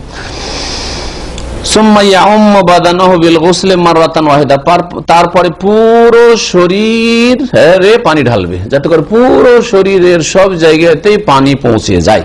মাথায় 3 বার দিলেন, আর তার মাধ্যমে চুলের জড়গুলি ভিজে গেল, লোমকূপগুলি ভিজে গেল, আর তারপরে আপনি গোটা শরীরে মাথা থেকে পা পর্যন্ত পানি বহিয়ে দেবেন। ওয়াস্তাহিবু আইয়াতায়ামানা, এই ক্ষেত্রে ডান দিক থেকে যদি শুরু করেন এটা বেশি ভালো। তার মানে যখন আপনি ওই যে 3 বার পানি নিচ্ছেন, মগে হোক বা কিছুতে হাতে করে হোক, তখন ডান দিক থেকে প্রথম দিলেন, তারপরে বাম দিক করলেন, এটা সবচেয়ে ভালো। নবী করিম সাল্লাল্লাহু আলাইহি ওয়াসাল্লাম গোসলের ক্ষেত্রে, তাহারাতের ক্ষেত্রে, জুতো স্যান্ডেল পরিধান করার ক্ষেত্রে, আর এইরকমের যে কোনো ভালো কাজের ক্ষেত্রে ডান দিক থেকে শুরু করা পছন্দ করতেন। আচ্ছা, পানি যখন শরীরে ঢাললেন, তাহলে যদি শরীরে ঘষা দেন, এটা কেমন বলছে, এটা ভালো, এটা হচ্ছে মুস্তাহাব, তাহলে ফরজ নয় যে পানি ঢেলে দিয়ে কি করতে হবে, হ্যাঁ, শরীর কচলাইতে হবে, হ্যাঁ, এটা হচ্ছে শুধু মুস্তাহাব। লিয়াসিল আল মাউ ইলাইহি, যাতে করে পানি ভালোভাবে পৌঁছে যায়, নিশ্চিত হয়ে যান। যদি আপনি শরীরে হাত না ফিরান, না কচলান, তবে কমপক্ষে নিশ্চিত হইতে হবে আমার শরীরের প্রত্যেকটি জায়গায় কি হয়েছে, পানি পৌঁছে গেছে, ভিজে গেছে। সুম্মাইয়াতি, যখন হয়ে গেল পা পর্যন্ত সব ধোয়া গেছে মাথা থেকে, সুম্মাইয়াতি বিল আজকারিল ওয়ারিদা ফিল উযু, তারপরে ওযুর শেষে যেই জিকির আজকারগুলি, দোয়াগুলি বর্ণিত হয়েছে, কামা তাকাদ্দামা, পূর্বে যেমন উল্লেখ করা হয়েছে, সেই দোয়াগুলি পড়বে। কার মুখস্থ আছে দোয়াগুলি একটু বলবেন? ওযুর শেষে দোয়া আগে কালিমা শাহাদাত দিয়ে শুরু করেন, হ্যাঁ, আশহাদু, থামেন যে শুরু করেছে, ঠিক আছে, আশহাদু আল্লা ইলাহা ইল্লাল্লাহ ওয়া আশহাদু আন্না মুহাম্মাদান আবদুহু ওয়া রাসূলুহু, শাহাদাতের কালিমা, হ্যাঁ, শাহাদাতাইন। তারপরে আল্লাহুম্মা জাআলনি মিনাত তাওয়াবিন ওয়া জাআলনি মিনাল মুতাতাহহিরিন। এই হাদিস সহিহ না জয়ীফ না দ্বিমত আছে? সহিহ, একমত। কারা ছিলেন এখানে আলোচনা মনে আছে? লেখক উল্লেখ করেছেন এই দোয়াটি, হ্যাঁ, ওযুর ক্ষেত্রে উল্লেখ করে, মাশাআল্লাহ, তাহলে মনে আছে কিছু লোকের, অল্প কিছু মনে থাকলো তো আলহামদুলিল্লাহ। তবে পড়লে পড়তে পারেন না, কেউ বলেছেন পড়া যায়, ইখতিলাফ আছে সহিহ না জয়ীফ। হ্যাঁ, আর একটি দোয়া না, দরুদ না, হ্যাঁ, মাশাআল্লাহ, সুবহানাকা আল্লাহুম্মা বিহামদিকা আশহাদু আল্লা ইলাহা ইল্লা আনতা আস্তাগফিরুকা ওয়া আতুবু ইলাইক। মনে আছে না ভুলে গেছেন? মনে আছে না গেছে মনে? আমল শুরু করেননি, তার মানে আমলটা শুরু করেন আজকে থেকে গিয়ে উযুতে শুরু করেন, গোসলে শুরু করে শুধু হবে না, ভুলে যাবেন। উযুতে 5 ওয়াক্ত উযুতে 3টি দোয়া পড়বেন, কালিমা শাহাদাত পড়লেন, আর তারপরে আল্লাহুম্মা জাআলনি মিনাত তাওয়াবিন পড়বেন, আর এই যে মজলিসের কাফারার যে দোয়াটি রয়েছে সেই দোয়াটিও এইখানে বর্ণিত এবং সহিহ সনদ বলেছেন লেখক বা অন্যান্য ওলামারা, সেটা পড়বেন। এটা হচ্ছে বিস্তারিত, হ্যাঁ, গোসল, ফুল গোসল, হ্যাঁ, ফরজ আদায় করলেন গোসলের, আর কি করলেন, মুস্তাহাব আদায় করলেন। এর মধ্যে কিন্তু সংক্ষেপ করে দেওয়া হয়েছে, ফরজ আদায়ের মধ্যে কুলি করা এবং নাকে পানি দেওয়া আবশ্যক। হ্যাঁ, গোসলে হোক অথবা উযুতে হোক কুলি করা এবং নাকে পানি দেওয়া ওয়াজিব, না হলে হবে না, কারণ সেটাও মুখমণ্ডলের অন্তর্ভুক্ত। সুতরাং মুখের ভিতরে যদি পানি দেয়, ওপরে শুধু পানি ঢেলে নিলেন গোসলের জন্য, মুখের ভিতরে পানি দিলেন, মুখে গহ্বরে পানি দিলেন না, তাহলে আপনি আপনার মুখের ভিতর নাপাক থেকে গেল। নাকের বাঁশিতে পানি দিলেন না, তাহলে নাকের ভিতরটা নাপাক থেকে গেল। বোঝা গেছে? সুতরাং এই দুটো কথা যেন খেয়াল থাকে। লেখক সেইখানে উল্লেখ করেছেন, উযুর বিবরণ উল্লেখ করেছেন, কিন্তু এখানে উল্লেখ করেনি, কারণ উযুর কথা তো বলে দিয়েছেন, তাতে চলে এসছে সেটা। সংক্ষিপ্ত গোসল বলছেন সিফাতুল গোসল লিল মুজজি, এমন গোসলের বিবরণ যেটা যথেষ্ট, মোটামুটি যথেষ্ট, মানে সর্বনিম্ন যথেষ্ট। মুজজি সেটা কি? প্রথম অন্তরে নিয়ত করতে হবে, নিয়ত করা লাগবে। নিয়ত করা কেন লাগবে? যদি গোসল ফরজ হয়, স্বপ্ন দোষ হয়েছে, আর তারপরে গোসলের নিয়ত করেননি, আর তারপরে খুব গরম লেগেছে, শরীর ঘেমে গেছে, আর এই শরীরটাকে একটু ঠান্ডা করি, ঠান্ডা করার জন্য শরীরে পানি ঢেলেছেন, গোটা শরীর ভিজালেন, কিন্তু গোসলে যে আপনি নাপাক হয়ে আছেন সেই জন্য গোসল করছে, এই নিয়ত করেন নাই। আর একটা হচ্ছে যে গোসলের নিয়ত করেননি, আর গোসল ফরজ হয়ে আছে, কিন্তু ওই সময় আমাদের দেশে বন্যার দেশ, পানিতে নামতে হইল, বা যে কোনো কারণে পানিতে নামতে হয়েছে, কাউকে উদ্ধার করার জন্য, একটা বাচ্চা ডুবে যাচ্ছে, পানিতে নামতে হয়েছে, ডুবলেন, গোটা ডুব দিয়ে পুরা শরীর তো ভিজে গেল, আর ডুব দিয়ে বাচ্চাটাকে উঠিয়ে নিয়ে আসলেন, গোসল হবে? কেন হবে না? ওই ডুব দেওয়ার সময় পবিত্রতার নিয়ত করেননি যে আমি এর মাধ্যমে আমার নাপাকি থেকে পবিত্র হচ্ছি। এবার বোঝা গেছে? এরকম বহু উদাহরণ আসতে পারে আপনার জীবনে, যে আপনি নিয়ত করে আপনি পানিতে ডুব দেননি বা গোটা শরীরে পানি বয়াননি। নিয়ত করে প্রথম অন্তরে, আর তারপর পুরো শরীরে পানি প্রবাহিত করবে। মাল মাজমাজাতে ওয়াল ইস্তেনশাক, উযু হয়তো করলো না, কিন্তু কমপক্ষে কি করতে হবে? কুলি করতে হবে এবং নাকে পানি দিতে হবে, কারণ এই দুটো হচ্ছে ওয়াজিব বা ফরজ। মাসআলা, এই নিয়তের ক্ষেত্রে মাসআলা রয়েছে, বলছেন নিয়তের তিনটি অবস্থা হইতে পারে। আর নিয়াতুল্লাহ আহওয়া, নিয়তের কয়েকটি অবস্থা হতে পারে, মানে তিনটি অবস্থা। আল্লাহ প্রথম হচ্ছে আইয়ানুইয়া গোসলান মাসনুনান আও ওয়াজিবান, এই যে গোসল করার ক্ষেত্রে নিয়ত করলেন যে আমি সুন্নত গোসল করছি অথবা ফরজ গোসল করছি। জুমার দিন স্বপ্নদোষ হয়েছে অথবা স্বামী স্ত্রী সহবাস হয়েছে, আর তারপরে গোসল করছেন। দুই গোসল করবেন না এক গোসল? একটা হচ্ছে জুমার দিনের গোসল, আর একটা আপনার ফরজ হয়ে আছে, স্বপ্নদোষ হয়েছে, দুটো লাগবে না? দুই গোসল লাগবে না? লাগবে দুই গোসল। এক গোসল দিয়ে দুই গোসলের কাজ হবে না? হবে না? ঠিক ওই রকমই মসজিদে গেলেন, আর জামাত দাঁড়িয়ে গেল, সরাসরি না বসে আপনি নামাজ পড়া শুরু করলেন, তাহিয়াতুল মসজিদ হইল না? হইল না? হয়ে গেল। এবার বোঝা গেছে? জি হ্যাঁ। এইরকমই ফজরের নামাজে গেলেন, যেটা ছিল ফরজ, ফজরের নামাজে গেলেন, যাওয়ার পরে অনেকে মাসলা জিজ্ঞেস করেন, গিয়ে আমি 2 রাকাত ফজরের সুন্নাত আর 2 রাকাত কি আমি তাহিয়াতুল মসজিদ পড়বো? আমাদের দেশের লোক আবার দখল মসজিদ বলে, দখল মসজিদের নাম ভুল নাম সংশোধন করে কি বলবেন? তাহিয়াতুল মসজিদ। আর যদি বাংলায় তর্জমা করে বলতে হয়, বলে মসজিদ সালামি। তাহিয়া মানে সালামি, আর মসজিদ মানে মসজিদ সালামি নামাজ, মসজিদের শ্রদ্ধা সম্মানে যেটা পেশ করা। দোকানের সালামি বুঝেন তো? দোকান কিনলে কি করতে হয়? সালামি দিয়ে দেশে ওইটাকে সেলামি করে, আমাদের দেশের লোকেরা বিকৃত করে, কিন্তু শব্দটা সালামি, ওই জন্য আমি শুদ্ধ করে বলছি, আর লোকেরা বলে ভুল করে সেলামি। তো ওই দোকানের সালামি লাগে, ঠিক তেমনি বুঝলেন আমাদের জামাইয়েরও সালামি আছে, নতুন জামাইয়ের সালামি, জানেন না? কিছু দিতে হবে হাতে। আর ওই যে পাত্রী দেখতে ওরও সালামি আছে, আরে খালি হাতে ফিরিয়ে দিল, আইন দোষের কথা। বউ দেখলো একটা পয়সা দিল না, কত বকিলের বকিল। অনেক জাহেল আছে, বিয়েই দিবে না। যেই লোক আজকে 10টা টাকা বের করে দিতে পারলো না, আর মুখ দেখলো আমার মেয়ে, সেই লোকের বাড়ি মেয়ে দেওয়া যায়? তো কৃপণ, ছোট লোক। আর কৃপণ শুধু বলবে না, ছোট লোক আর ন্যাংটা কত কি যে গেল দিবে আল্লাহ জানে। কারণ বিদাতি সমাজ বিদাতি এগুলোকে ধর্মকর্ম মনে করে নিয়েছে, ফরজ করে ফেলেছে। নামাজ পড়ে না, কিন্তু এটাকে ফরজ, বিদাতকে ফরজ করে ফেলেছে। জি, কি বলছিলাম? তো ফজরের নামাজে গেলেন, সুন্নাত 2 রাকাত, আর তাহিয়াতুল মসজিদ 4 রাকাত পড়বেন নাকি? জীবনে নবী সাল্লাল্লাহু আলাইহি ওয়াসাল্লাম থেকে প্রমাণ দিতে পারবেন না যে ফজরের আগে তিনি 4 রাকাত পড়েছেন, 2 রাকাত সংখ্যায় পড়েছেন। তাহলে তিনি কি তাহিয়াতুল মসজিদ পড়েননি?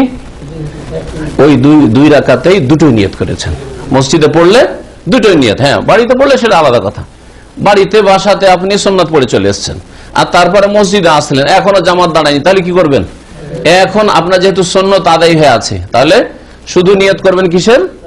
তাহিয়াতুল মসজিদে নিয়ত করবেন। জি, প্রথম হচ্ছে যে আইয়ানুইয়া গোসলান মাসনুনা, সুন্নত গোসলে নিয়ত করলেন অথবা ওয়াজিব ফরজ গোসলে নিয়ত করলেন, যেমন জুমার দিনের কথা বললাম।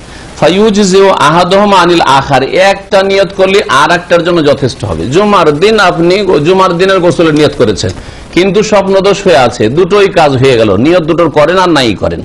অথবা জুমার দিনে আপনি আরে গোসল ফরজে আছে, হ্যাঁ স্বামী স্ত্রী মিলন হয়েছে, ফরজ গোসলের নিয়ত করেছেন, ওটা খেয়ালই নাই যে আজকে হ্যাঁ জুমার, কিন্তু নিয়ত করেছেন কিসের? ফরজ গোসলের। আর জুমার দিন আবার গোসল করা লাগবে না, একটা নিয়ত করলে দুটোই কাজ হয়ে যাবে, একটা নিয়ত করলে দুটোই কাজ হয়ে যাবে।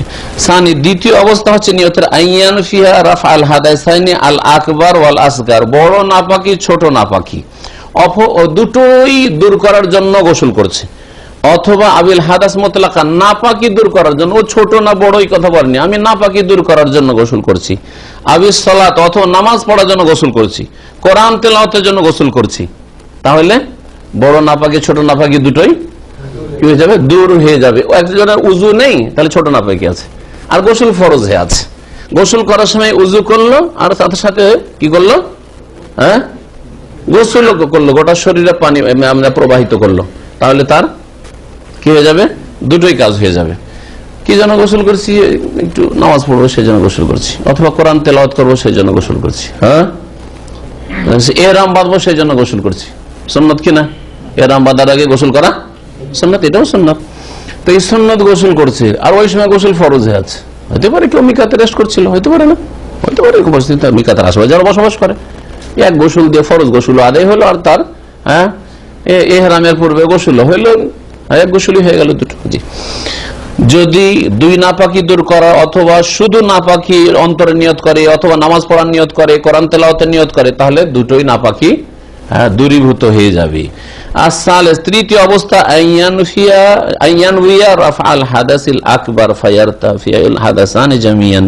বড় নাপাকি দূর করে, শুধু নিয়ত করেছে আমি বড় নাপাকি দূর করবো, উজুর কাজটাও উজু করেছে সে, উজুর যে অঙ্গগুলি ধুইতে হয় সেটা করেছে, কিন্তু বড় নাপাকি দূর করব এই উদ্দেশ্যে আমি এই তরিকাতে গোসল করছি, আর এর সাথে আমি উজুটা দিয়ে আমি ছোট নাপাকি দূর করে নেব, দিয়ে নামাজ পড়বো, এইরকম নিয়ত করেনি, তাহলে তার আবার উজু করা লাগবে নাকি? বলছে না, লাগবে না। বলছে বড় নাপাকি দূর করার যদি নিয়ত করে এই যে সুন্নতি গোসল বলা হলো তা দিয়ে, তাহলে ফায়ার তাফিউল হাদাসানে জামিয়ান দুটোই নাপাকি দূর হয়ে যাবে এবং তার জন্য নামাজ পড়া জায়েজ হবে। তার মানে সে উজু অবস্থাও আছে আর তার গোসলও হয়ে গেছে। এখানে আজকের আলোচনা শেষ হলো। আল্লাহ পাক যেন আমাদের নেক আমল কবুল করেন, ভুল ভ্রান্তি মাফ করেন। আল্লাহ পাক আমাদের বালা মুসিবত থেকে হেফাজতে রাখেন। যেসব মুসলিম ভাই বোনরা বিপদ আপদে আছে আল্লাহ পাক তাদের যেন হেফাজত করেন। আল্লাহ পাক মুসলিম ভাই বোন সিরিয়ায় বিশেষ করে হালাবি আল্লাহ পাক তাদের যেন হেফাজত করেন, তাদের বালা মুসিবত দূর করেন। জালেমদেরকে আল্লাহ পাক ধ্বংস করেন, বারমার জালেমদেরকে আল্লাহ পাক ধ্বংস করেন, বুদ্ধিস্টদেরকে আল্লাহ ধ্বংস করেন। কাফের ইহুদিরা সারা যত শক্তি, রাশিয়ান শক্তি মুসলিমদের উপর জুলুম অত্যাচার করছে, এবং বাশারের শক্তি যে মুসলিমদের উপর আহলে সুন্নাতের উপর জুলুম অত্যাচার করছে, রাফিজি শিয়া শক্তি যে মুসলিমদের উপর সিরিয়ায় জুলুম অত্যাচার করছে, আল্লাহ পাক এই সমস্ত শক্তিগুলিকে ধ্বংস যেন করেন এবং আল্লাহ পাক রব্বুল আলামিন যেন আমাদেরকে কামিয়াব করেন দুনিয়াতে ও আখিরাতে। আল্লাহ পাক রব্বুল আলামিন যেন আমাদের সকলকে জান্নাতুল ফিরদৌস দান করেন। সাল্লাল্লাহু আলাইহি ওয়া সাল্লাম নবিয়ানা মুহাম্মদ ওয়া আলা আলিহি ওয়া সাহবিহি আজমাইন। শুক্রবারের দিন কোন টাইমে? জুমার পরে যদি কেউ গোসল করে আদায় হবে, জুমার আগে করলি হলো। শুক্রবারের দিন মানে বৃহস্পতিবারের রাতের মাগরিব পরে, আগামীকাল কি বৃহস্পতিবার না, মাগরিব সূর্য ডুবার পর থেকে শুরু করে জুমার আগ পর্যন্ত যে কোনো সময় গোসল করলে ওই গোসল দিয়ে জুমার গোসল আদায় হয়ে যায়। কারণ চাঁদ উঠলেই তারিখ পড়ে যায়, জুমার তারিখ পড়ে গেছে। এইরকম সূরা কাহফ যারা পড়েন তাদেরকে বলছি, বৃহস্পতিবারের দিন গিয়ে সূর্য ডুবেছে, তারপরে সূরা কাহফ পড়ে এনেছেন, জুমার দিনে সূরা কাহফ পড়া হয়েছে। হ্যাঁ, আর এটা জুমার আগে আগে পড়ে না, ওটা উত্তম হবে। যদিও জুমার দিন থাকছে ওই হাদিসের আওতাভুক্ত সূরা কাহফ পড়ার ক্ষেত্রে, কিন্তু গোসলের উদ্দেশ্য হচ্ছে জুমাই যাওয়া, ভিড়ের মধ্যে আপনার দুর্গন্ধ থেকে কেউ কষ্ট যেন না পায়, সেটা জুমার পরে সার্থক নয়। সুতরাং জুমার পরে গোসল করলে কাজ হবে না। জি।